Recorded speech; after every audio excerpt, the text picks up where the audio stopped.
Hello, everyone, and welcome to another episode of Common Sense. We're facing an epidemic in our country right now.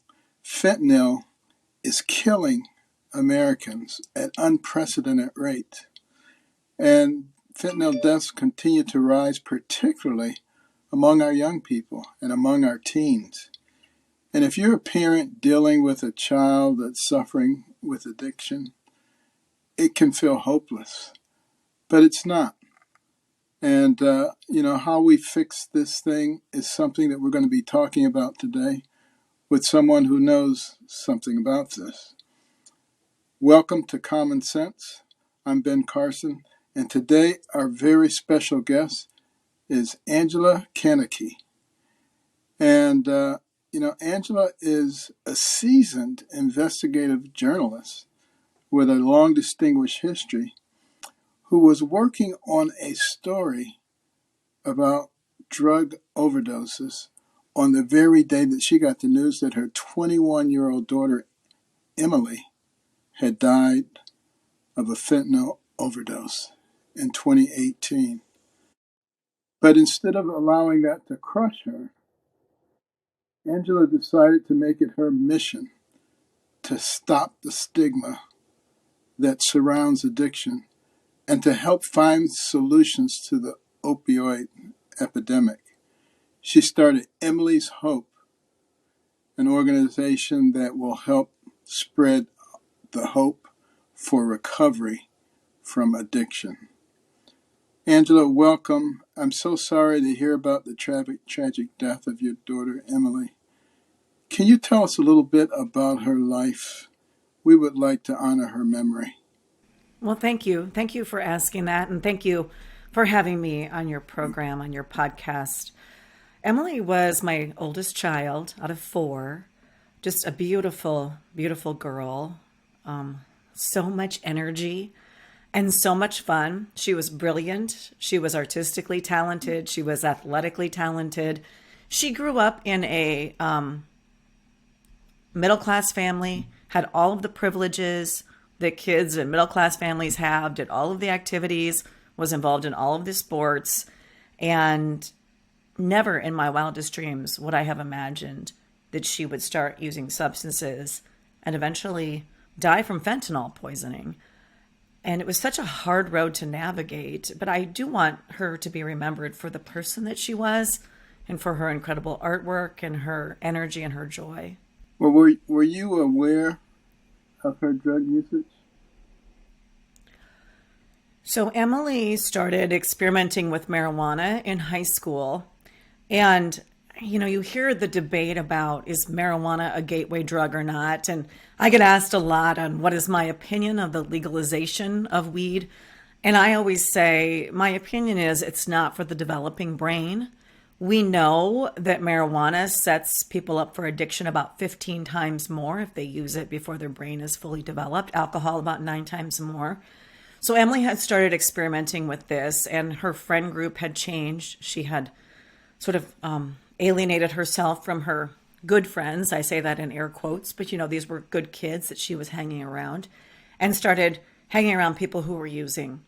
And I tried desperately, quite desperately, to navigate this, to get her away from this particular friend group, to do whatever I could. I took her to counselor after counselor. I invoked the law while she was still a juvenile. I put her into outpatient treatment. She got kicked out for swearing at the counselor. It just seemed impossible to kind of stop this train wreck. And I had, up to the point before she died, I had just thought that she was using marijuana and Xanax. But we knew something was wrong. I mean, she had started missing family events. Things had started. She wasn't living in my house any longer. By this time, she was 21 years old. And we were planning an intervention. And we were actually 3 days away from holding that intervention on the day that she died. She, unbeknownst to me, she was using heroin, and it was laced with fentanyl, enough to kill 6 people. That is really amazing. So why did you start Emily's Hope? Well, after my daughter died, of course, couldn't get up off the floor. I have to tell you, losing a child is the worst kind of pain I think any parent can suffer. It is truly a dark night of the soul, and it is very difficult to go on. And I do understand parents who get stuck in grief. I get it. For me, though, I had a platform as a broadcast journalist, and I knew I had to do something to try to create meaning out of a meaningless death. You know, my daughter didn't have to die. She didn't have to ingest fentanyl. Her drug was laced with fentanyl. She wasn't choosing to die. And my only thought was, I didn't want another parent to ever go through anything like this, or a loved one, a family member. And if I could stop it, if I could do my part in my little corner of the world to at least prevent one death, I had to do that. And that's why I started Emily's Hope. Mm. Now, obviously, when one member of the family is affected in this way, it affects the entire family.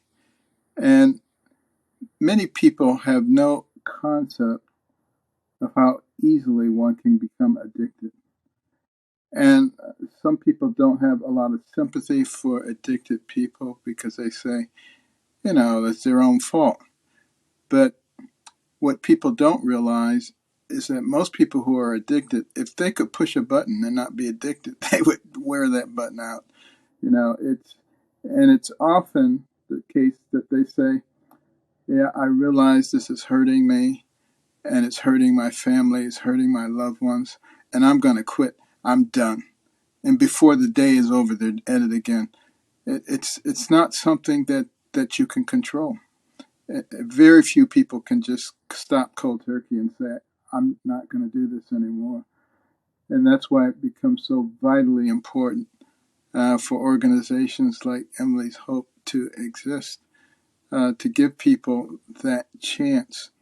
And as you rightly acknowledge, losing a child, there's nothing as stressful as that. As a pediatric neurosurgeon, I had to deal with death a lot of times, and the stress frequently tore the families apart. It is just that horrendous. So I have a little bit of an understanding of how stressful that is, but no one can really understand it who hasn't gone through it, quite frankly. If you do know somebody who needs help, if you know an addict, what should you do? What can people do? Sure. Well, to your point about addiction, nobody would choose to become addicted to a substance. I mean, that substance takes over your life. Sometimes it's several substances. Addiction is 30 to 60% hereditary. I have asthma. You heard me coughing a minute ago. Asthma is 30 to 60% hereditary. And so it has to do with your genes, with your environment, with your age of first use. All of these things are factors. And we do need to understand it as a disease of the brain. The substance takes over the brain and makes people think that that's what they need more than, taking care of their children even, or anything in life. And it's just so incredibly sad. And I think if we can reduce the stigma to get help for substance use disorder within medical systems, more accessible, and all of these things, it's so important because it is so tough for people to navigate right now. I do think you talked about getting people help, and I think that it's very hard. If you have a child, it's much easier, if they're under 18, to force them into treatment, right? It's much harder once someone is an adult. You can do an involuntary commitment. I would always suggest to people to call 988. Emily's Hope, we are offering treatment scholarships at the treatment center in my hometown. So we've successfully helped 300 people at least get into treatment to give them that chance for recovery. And we're also pledging a lot of money for adolescent treatment as well, because we have a new adolescent treatment center. And eventually we'd like to expand those treatment scholarships all over the country, because finances are a real roadblock to getting help.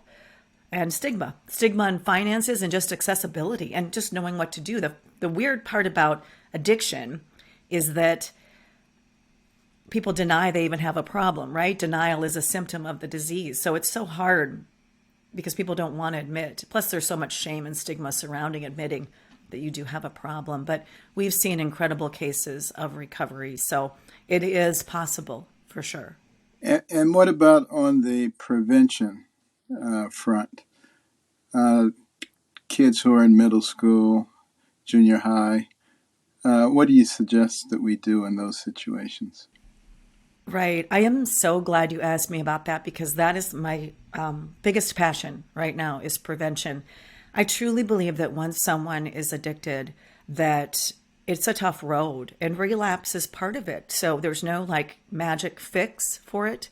I think that we have to teach all children, actually starting at a younger age, that they need to protect their body, they need to protect their brain, and what substances do to the brain. We are actually at Emily's Hope launching a pilot program right now for younger than middle school, younger than high school, because I believe that we have to get kids this message. And I've had a number of people on my education committee come beside me, doctors, medical professionals, teachers, drug and alcohol counselors, who all agree that we can teach children in age appropriate ways to protect their bodies and their brains, while teachers and parents still have a lot more influence on them than their peers and social media. I think by the time kids are in middle school, you can still get some of these messages across, certainly. But I just think we have to start younger. In fact, we're piloting our education curriculum right now. I have the book for third grade that we have out there, 8 lessons. Teaching kids in 9 different schools in the Midwest right now. And next year we'll have K through 5 done. And that gives me so much hope, that just revitalizes me to try to teach kids at a younger age these messages so that they understand it. And I was just in a classroom on Friday and I interviewed some kids in that third grade classroom and they got the message. They got the message to only take something from a trusted adult. You know, they got the message that drugs are harmful for the brain. And they weren't afraid. We weren't trying to scare them. We were just trying to teach them, you're a doctor, you know, in medical ways. And they want to protect their bodies and their brains. Absolutely. Well, where can people get that book? Well, it is on Amazon. If you look up Angela Kennecke, you'll see it on Amazon. And we are also going to be having our curriculum available a year from now to as many schools that want it. So we're going to have an education portal on our website, and we're super excited about that. We're actually studying the curriculum right now so that it can be evidence-based. And I think we're one of the first. I know Ohio does a comprehensive program about opioids, K through 12, but we are one of the first to develop a curriculum that is specifically targeted toward elementary schools. Amen. Well, thank you so much for doing that, because that's going to save a lot of people a lot of grief. That's going to save a lot of lives. Angela, can you discuss briefly the rise of fentanyl? Where does it all seem to be coming from? Is there a Mexico-China connection? What the heck is going on, and why is it all of a sudden such a big deal? Yeah, it is awful, actually. It is terrifying, and every parent needs to know what's going on. I just spent a day at a conference with the Drug Enforcement Administration, the DEA, with a number of other families who've lost children to fentanyl as well. It is pouring into this country. The raw ingredients are being manufactured in China. It is being laced in every drug out there in Mexico, and it is coming into this country in all kinds of ways. It is coming, and they're hiding it in vehicles as it comes across checkpoints. The mules are bringing it in. It's coming by air and by ship. So there's lots of different ways that it's coming in. And there are so many pressed pills that are laced with fentanyl. Fentanyl is a synthetic opioid, extremely deadly. It takes what's equivalent to about 4 grains of salt to kill someone. And it's extremely addictive, which is why the dealers are putting it in everything. And I think that going back to education and prevention, that is really the key to ending this, because if there's no demand for drugs, if there's no demand for these products, people won't be dying. And what's so frightening to me is we were talking about addiction for most of this podcast so far. You don't have to be addicted to die, because there's not as much stigma around taking a pill. Kids are not as afraid to take pills. I've talked to so many parents now whose 15, 16, 17-year-olds got a pill off of Snapchat. There's like a colorful menu that they order a pill from, and their parents found them dead the next day in their room. How horrifying. And I just think we have to hold social media companies accountable that are allowing these dealers to operate on social media platforms. And we also have to figure out ways to decrease the demand and, of course, stop the infiltration in this country of all of these fentanyl laced illegal drugs. That is such a good point. And, it's kind of hard to understand why some of the social media platforms jump on doctors who maybe had a disagreement with the CDC about COVID. But this kind of stuff, no problem. You can do it, and it kills people. It's pretty amazing, but something that we all have to continue to look for common sense solutions to things that are going on. Now, the deaths in this country involving opioids increased dramatically during the COVID era. Some people say we're still in the COVID era. I think it's gone, quite frankly. But why do you think there was such a big increase during that time? Well, you're right. When my daughter died in 2018, it was 72,000 deaths a year. And I just looked at the CDC numbers a few days ago.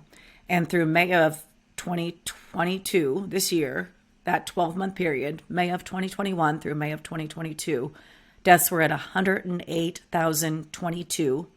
And I never round it down to 108,000 because those 22 people mattered. The increase in this is incredible. The deaths run anywhere between 295 to 299 a day. It's unbelievable to me that we aren't shouting from the rooftops about this problem. Yeah. But I think the increase has to do with the isolation people felt during COVID. Our world is such an angry and scary place right now. I think people just feel hopeless and they turn to substances. I think that's the reason why. And our mental health issues are not always being addressed. People cannot always get the help they need for mental health issues. And so mental health and addiction, as you know, really go hand in hand. It's kind of the chicken and the egg.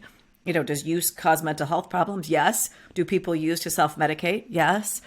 So those two things are just so intertwined, and we've had such a crisis on our hands, and we haven't really figured out how to solve it.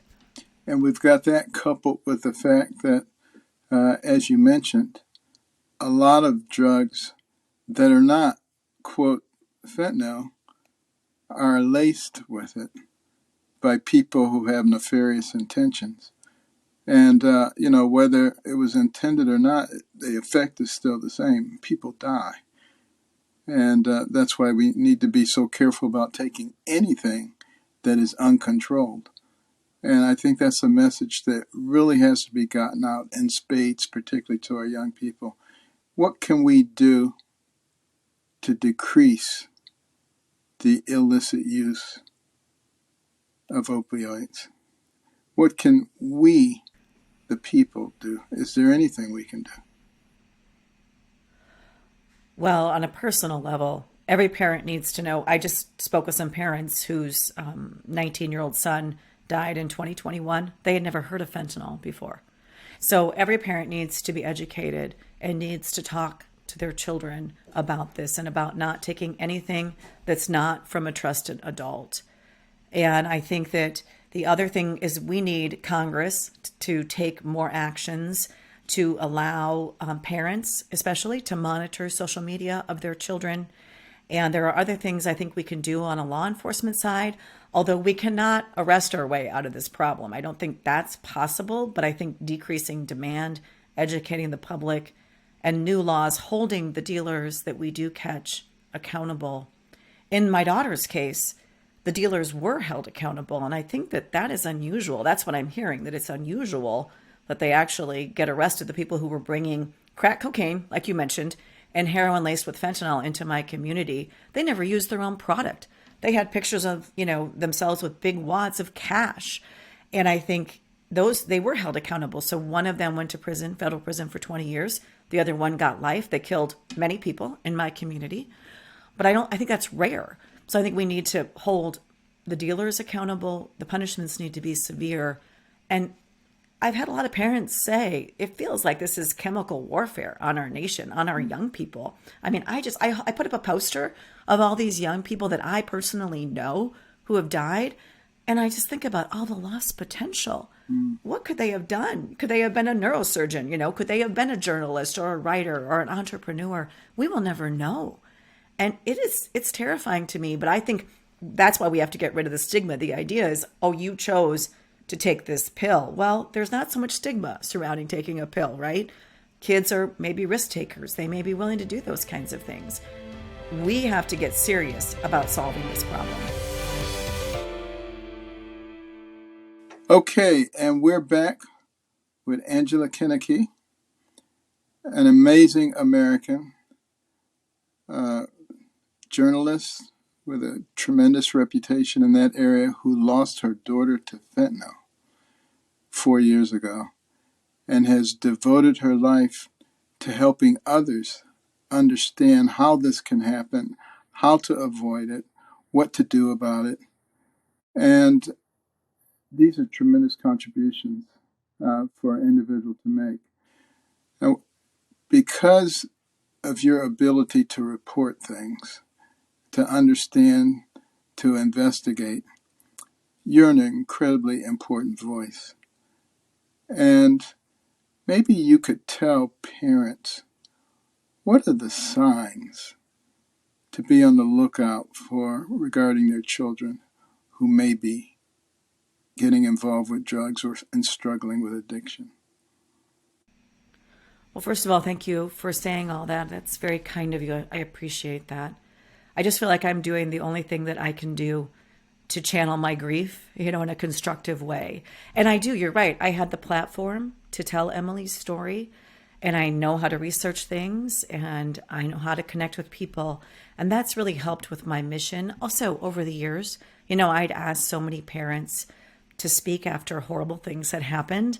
As a journalist, how could I not, speak out about this and try to save lives? But you asked about signs, and I think that if things start to change with your child, I've talked to several parents who were like, it's like a switch went off at about the age of 15, 14, 15, 16. All of a sudden, what happened to my child? Like, where is my kid? What happened to him? And we know some changes in adolescence are normal, right? We know some mood changes and things like that are normal. But if you see a drastic change in your child, that's a glaring sign. If their friends change, if their grades start to drop, if they start locking their door more, and obviously teenagers want some privacy, and you can allow that, based on their own behavior and what they're doing. But if they start really moving away from you, moving away from their friends, I mean, you have to take action. Do whatever you can. Do whatever you can, because it is just too risky out there. Wow. And the other group of people that we really need to be talking to are the policymakers. Obviously, there are things that they could potentially do that might help the situation. Do you have any advice for policymakers? Well, even on a state level, Minnesota has a third-degree murder charge that applies in these kinds of cases where a dealer has poisoned someone with a fentanyl-laced pill. We don't have that in my state. Many states don't have that in the upper Midwest. So I think even on local levels, state levels, we can enact better laws. I have testified before a congressional committee, and everybody on that congressional committee had been affected by this one in one way or the other. So they were all listening. They were all paying attention. And I think better access to treatment, making medically assisted treatment more widely available. I'm on a national committee with the pharmacist, Dan Schneider, and along with several other people, trying to make it possible for more doctors to prescribe medically assisted treatment for those suffering from opioid addiction, because it works. It works. And they may have to stay on it for life to stay off of these dangerous opioids that can be laced with fentanyl. But that's okay. At least they're healthy and they're living. And we need to work on that aspect, I think, almost more than anything else. And it has so many implications for the rest of their lives. When you look at the people who are homeless in our country, a very significant portion of them are drug addicted individuals. And You can get them off the street through programs like Housing First, and it's better for them to be off the street than on the street. But the vast majority of them end up back on the street if you don't do Housing Second and Housing Third. Housing Second is diagnose why they're on the street, and Housing Third is try to fix it. Otherwise, it's sort of like spitting in the ocean. We need to recognize what these things actually do to a person, due to their potential, due to their ability just to function in society. And I can't emphasize enough, parents who may be listening, children who may be listening, the real key here is don't start in the first place. Just stay away from it. And, I remember hearing that message so strongly when I was a youngster, that when I went to college and, people were smoking marijuana, I would stuff rags under the door to keep the smell from coming into my room. I just didn't want anything to do with it.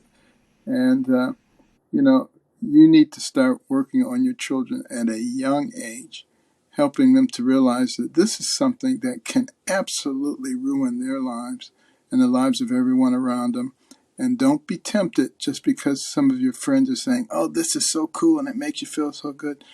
Not in the long run. It doesn't do any good in the long run. And I just want to thank Angela Kennecke for her role in helping so many people to understand what's going on and being a voice in the wilderness to keep people from going down that road and to help people who've gone down that road find the pathway back. Thank you so much for being with us today. Thank you for having me. We want to thank Angela Kennecke for sharing with us the story of the tragedy of her daughter's death, but how that tragedy is used to help others. And if someone is dealing with addiction, don't wait. Reach out for help now. It could save their lives. And now for your common sense prescription. Here we are, right smack dab in the middle of the holidays, Thanksgiving, Christmas, New Year's, all coming up on us.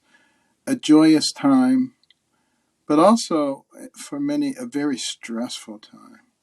And what I'd like you to do is see if you can find a way to help those who seem to be carrying most of the burden. Frequently, it's the mother in the house. If you're a child, ask your mother, can you help? Is there anything I can do, Mom? Take out the garbage, whatever. If you're the dad, don't just sit around looking at football games. Make sure that you help. Go to the store, buy last-minute ingredients, whatever is helpful, because many hands make for light work.